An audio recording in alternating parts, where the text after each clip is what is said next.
Damn, this is like a repeated kick to the nuts. This is deep and sad.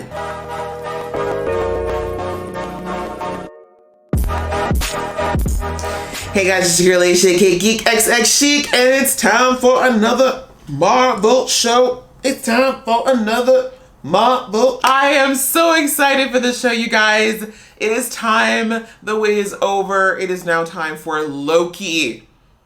My favorite Marvel villain.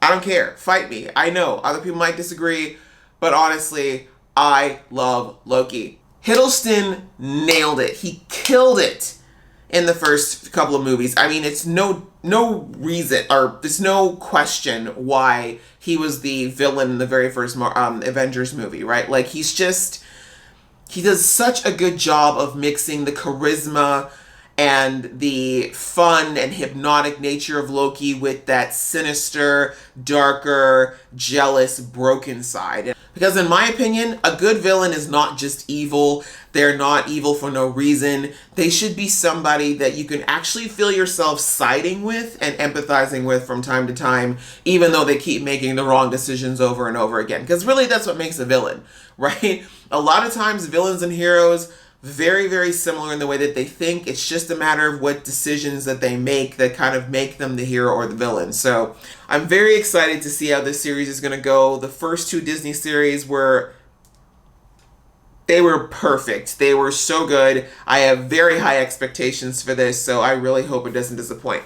So without further ado, let's get into the first episode, which is called Glorious Purpose, which is so something Loki would say. But before we do, you know the drill. If you have been here before and you like what you see, please go ahead, hit that subscribe button. That way you'll be notified when I do my reactions to this show, as well as others that might fall into this vein. Hopefully you will join the fam. It's a lot of fun here. And yeah, go ahead and do it. All right, that out of the way, guys. Let's get into the episode. I'm so excited. Okay, right about now. Coordinate search and rescue. On my way down to coordinate search and rescue. These are the moments I love. How do you keep your feet shut?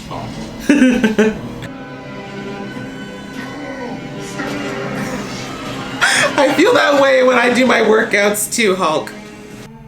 That's another thing I actually love about the dynamic between Thor and Loki, is that even though like Thor is your intergalactic space jock that isn't necessarily the sharpest tool in the shed, he knows Loki's heart. And I always love that about their dynamic, that despite all the tricks, he always knew who Loki was deep down. Was this the world where they went, where they had to defeat Natalie Portman? This looks very familiar. Oh no, we're still on Earth. Never mind. Oh, that's gonna hurt. Good thing you're a god.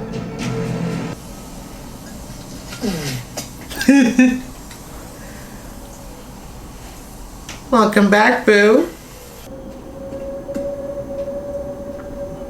You're not about to start, are you? Loki of Asgard, and I am burdened with glorious purpose. Here we go. Hey! Appears to be a standard sequence violation. Last chance variant. I have a name. And I think I've had my fill of idiots in armored suits telling me what to do, so if you don't mind, Don't you actually talk to sis like that. chance. Not the slow-mo! Being at 1/16 speed, but feeling all that pain in real time. You know she loves doing it. Loki seems to be forgetting that he literally just got his butt whipped by the Hulk. So is this a timeline bomb? Is this what Doctor Strange does, only in a capsule? Is it wrong that I kind of like seeing him in a collar? Probably.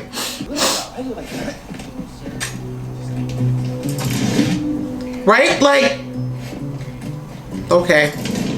That was a very Thor moment of you.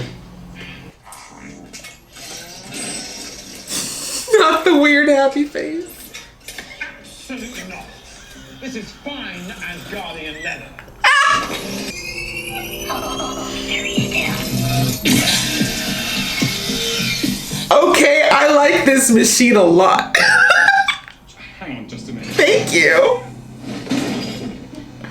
Oh, we could have had him naked a bit longer. Please sign to verify this is everything you've ever said. What? What?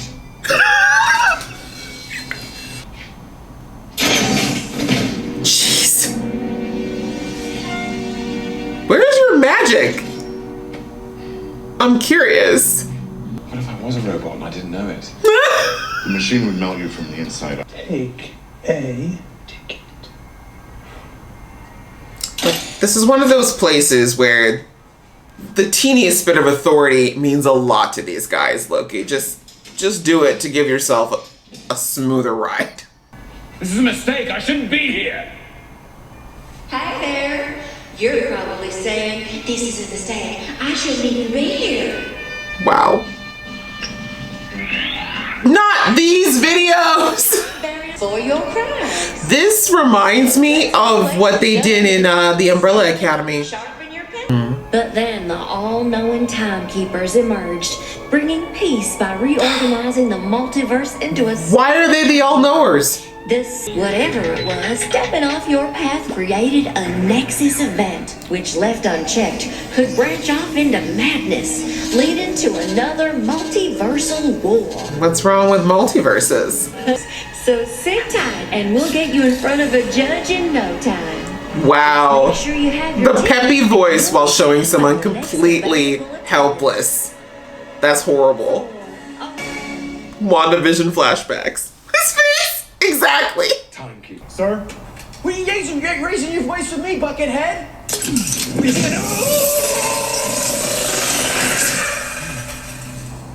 Okay, they ain't messing around here. Oh, could you imagine Thor here? Yikes. That's the 6th attack in the last week. That we know of. TVA's got enemies. Stand Unsurprising. down. They're kind of jerks. Du säker, officer.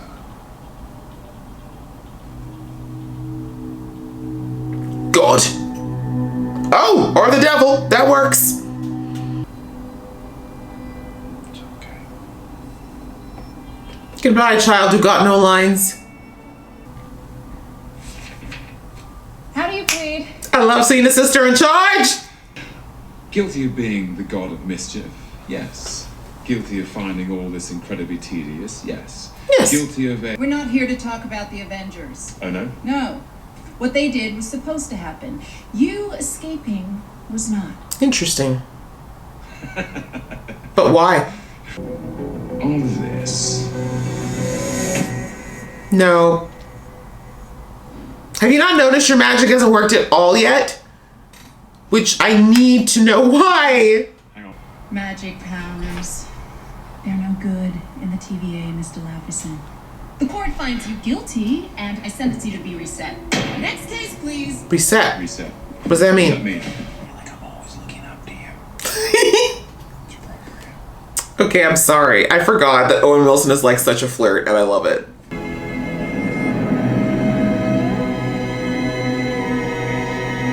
This is such an interesting mix of like, obviously future technology and some very old looking stuff.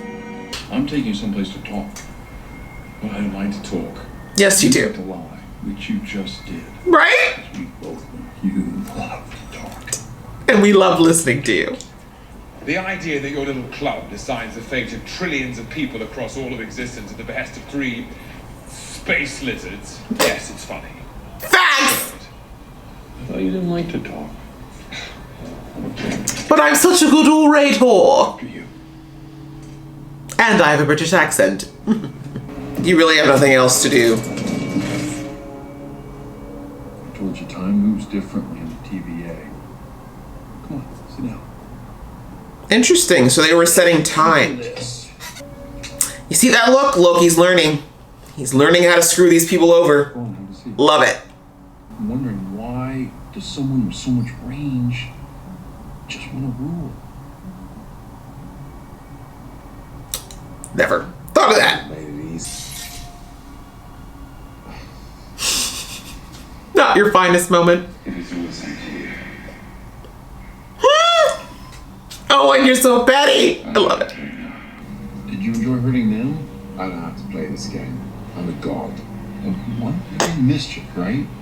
You're really good. Deep dive into Loki. Like, we're getting all this therapy. Like, What can I say? Captain America, now this? Or Falcon and Winter Soldier. We're really getting into the mentality of these characters, and I like it. I can't believe you were D.B. Cooper. Come on. I was young and I lost a bet to Thor. That was the TVA when I was meddling with these affairs of men. Well, we were right there with you. What makes Loki tick? I know what this place is. It's hell. It's an illusion. I am on the verge of acquiring everything I am owed. And when I do, it'll be because I did it. Not because it was supposed to happen. Pathetic. This is a really deep conversation. Loki, Not his mommy. Don't go there. then am I not your mother? Oh, he's such a mommy's boy at heart. I'll never tell.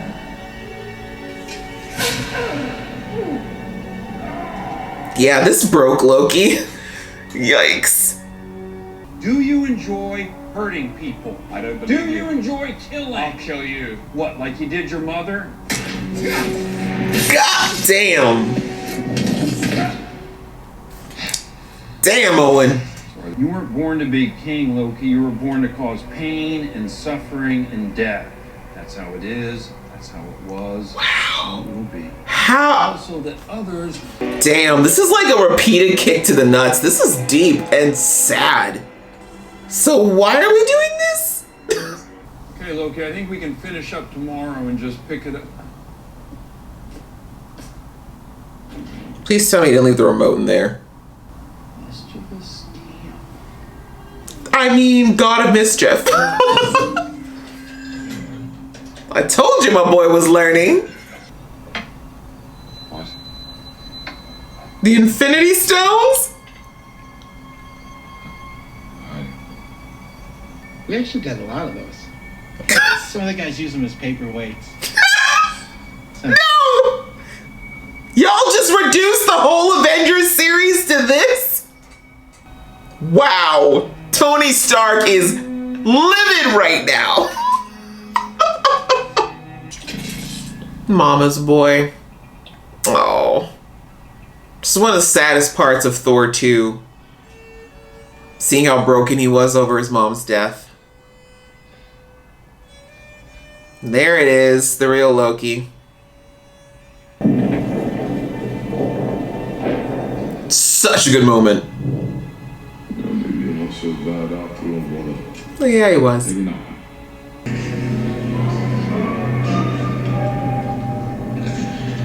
That's right. He didn't go through this. That was the other Loki. Uh-oh. We slipped into Crazy Town.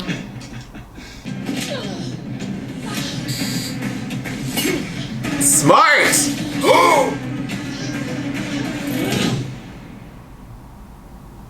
Hot! I'm sorry, sis! But that was hot. Look at my boy learning. He really is quite smart. Stop it! Shit. So this is the other side of Loki. He actually does like hurting people. I can't go back, can I? Back to my timeline. No. Not without, like, wrecking everything. It's the cruel, elaborate trick conjured by the weak to inspire fear. A desperate play for control. You do know yourself. We all do. A Deep villain. down.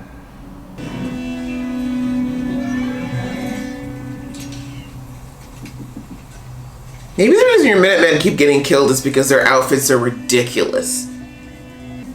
Oh, Someone's out there. with a hood. We like cloaks. Cloaks are epic. Bye, red shirts. We didn't even see y'all faces.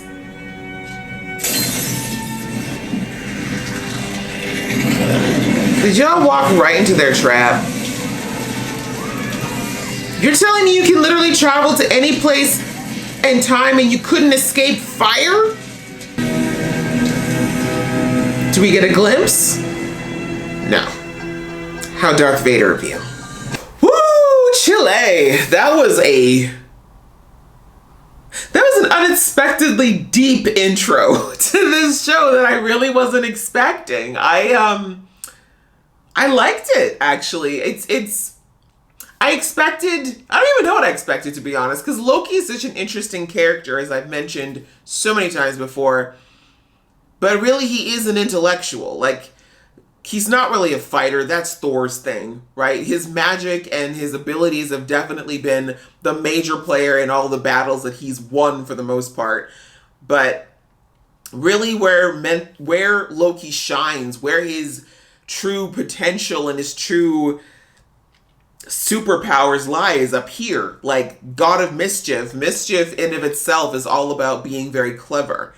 And so I should have expected, I guess, that this episode wouldn't necessarily be about daring heroics or anything in the way of that, but more of what makes Loki Loki, which is this intellectual who's kind of got this has a convoluted idea of who he is and illusions of grandeur. But at least that's like one part. Like, that's the ego of Loki. But we got more into, once you get past the ego, the real Loki. And let's actually just get into it, because this is what I said when I say it was an unexpectedly deep episode. They got into so many things, like so many deep, like intellectual and emotional and mental type of things here, like things that go into psychological ideals around who you are, like your ego self, your persona, your actual, like, the person you are beyond those things, as well as this idea around purpose and who we really are and what we actually think we can do and our objective in life. Like, they got deep is my point. They got really deep, really fast, especially in the last half of the episode. But we'll start, I guess, with the beginning.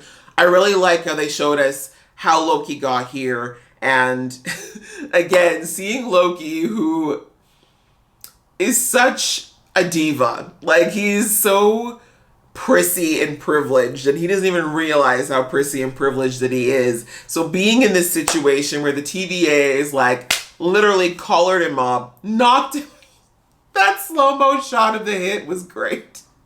Sister girl enjoys a job a little too much. My gosh, she likes exerting that authority maybe a bit too much. But anyhow, seeing him kind of be stripped of all of the grandeur of his powers and not really being able to use the arsenal he's used to as far as, you know, his magic and everything else to help him out, it was quite the wake-up call. And I mean, it's not the first time. We know that Loki has been defeated before, but he's always kind of had the backup plan of being able to use his abilities at some point. So the fact that the TVA stripped him back to being essentially immortal, for lack of a better term, it was a bit of a wake-up call, but one that he needed in order to facilitate what happened in the last part of the episode, where he actually had to do a little bit of soul-searching, which is something that he has clearly been avoiding like the plague, likely his entire life. And seeing kind of what that did to him, the way he kind of just kept resorting to his mind games, you know, trying to tell everybody that, you know, you're all ants and how dare you and you dare cross me and all these things that have worked for him in the past. And the fact that here the TVA is like, girl, we ain't buying it. We don't care. Like, we know you. We already know what you're capable of. We made sure that isn't going to happen. This place exists particularly to stop you from doing stuff like this. So it was quite interesting to see Loki kind of stripped of all of his tricks for the first time, probably in his life.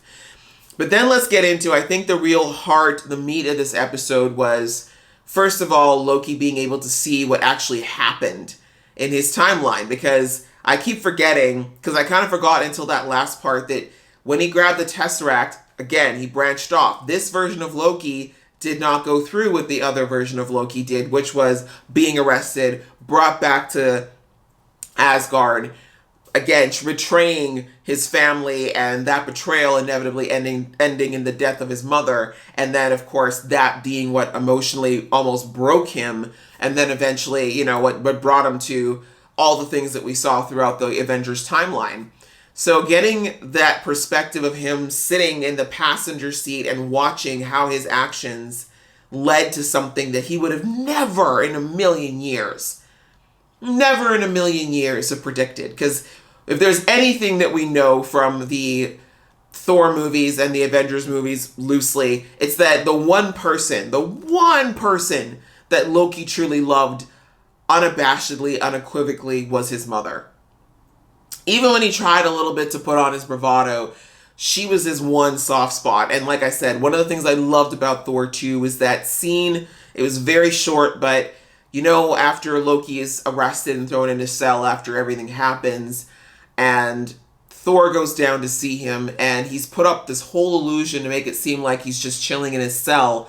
And Thor, as I mentioned in the episode, Thor has always known Loki's heart. Like, even if he isn't smart enough to keep up with Loki on the intellectual turf, like his mother, could very much see who Loki is as a person. He knows who Loki is deep down, and he knew that Loki wasn't okay. And then there's that moment where Thor just says, like, drop it. Like, I know this isn't you. And then Loki drops the illusion. You see him sitting on the floor, barefoot.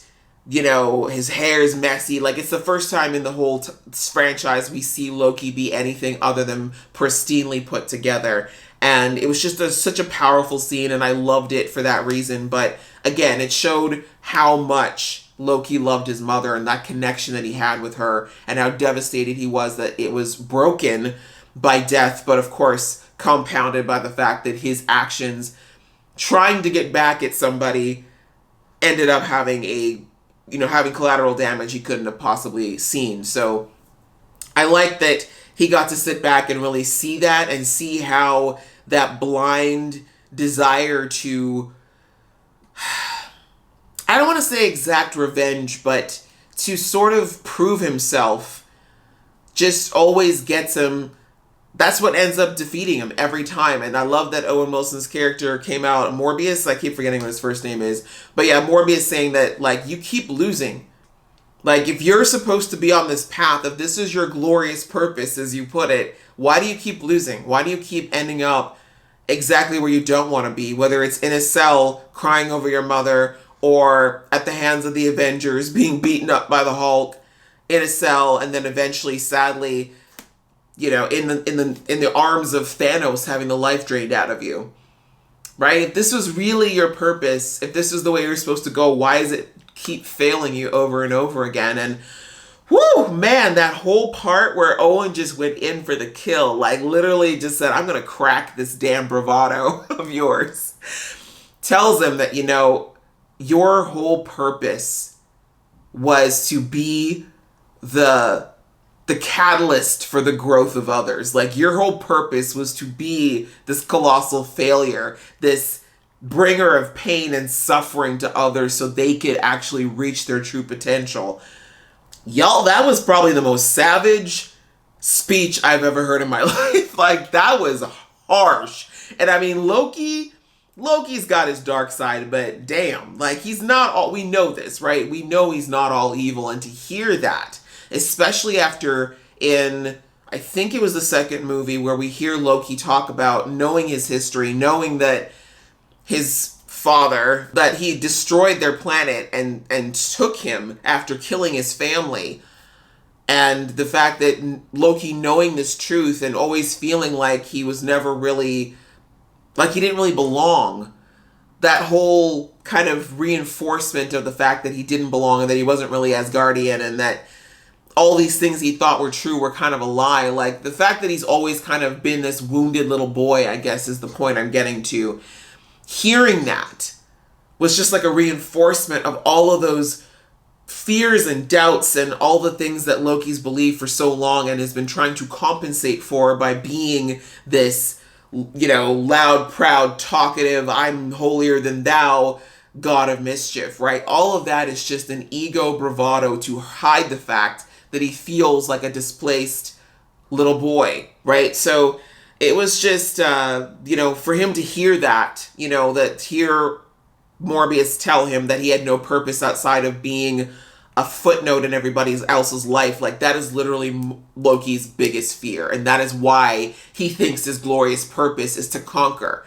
Because he thinks, if I'm the king, if I'm the ruler, everyone has to look up to me. I'm important. I'm invaluable, right? It isn't about the power. It's about being indispensable. That's always been Loki's real objective. And that's what, you know, Morbius was really trying to get him to get to, is like, dude, do you see why, like, even if I put you back in your timeline, what are you going to do?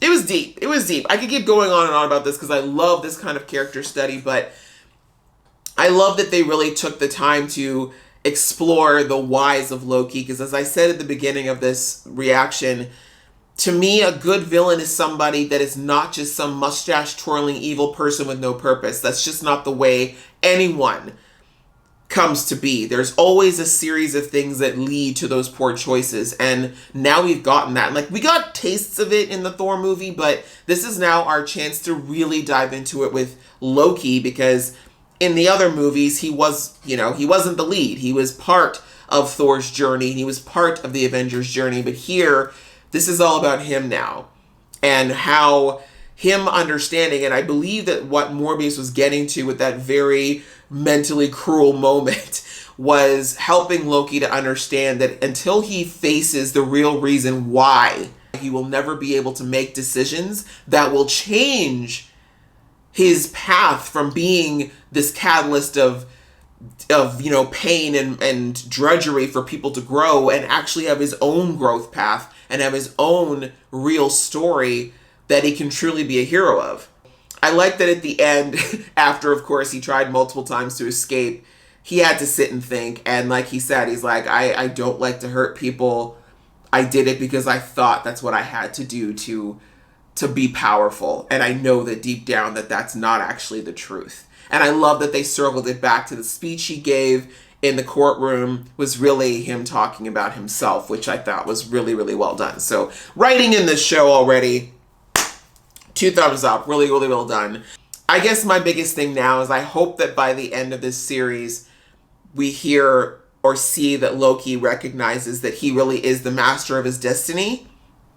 And that no matter what this mantra, this dogma is that they're putting out there, that these Time Lords are the ones who know what the right timeline is, you really are the master of your destiny. And that he is, in fact, the master of his destiny. But he needs to stop letting his inferiority complex be the person driving things, because while that's the case, he really will be living a life that doesn't really honor him and give him the true glorious purpose that he's supposed to have. So really good intro, I think. This was a strong intro, very different than the other 2 series, and I'm loving that. I'm loving that these shows are just as unique and individual as the characters that they've been highlighting. So what did you guys think of the first episode? How are you feeling? Who do you think is this villain in the cloak who is out there messing things up for the TVA? Please leave all those predictions below. So I hope you guys enjoyed watching along with me. If you did, please go ahead and hit that like button. And if you want to see more from this geeky face, please click subscribe. Until next time, see ya!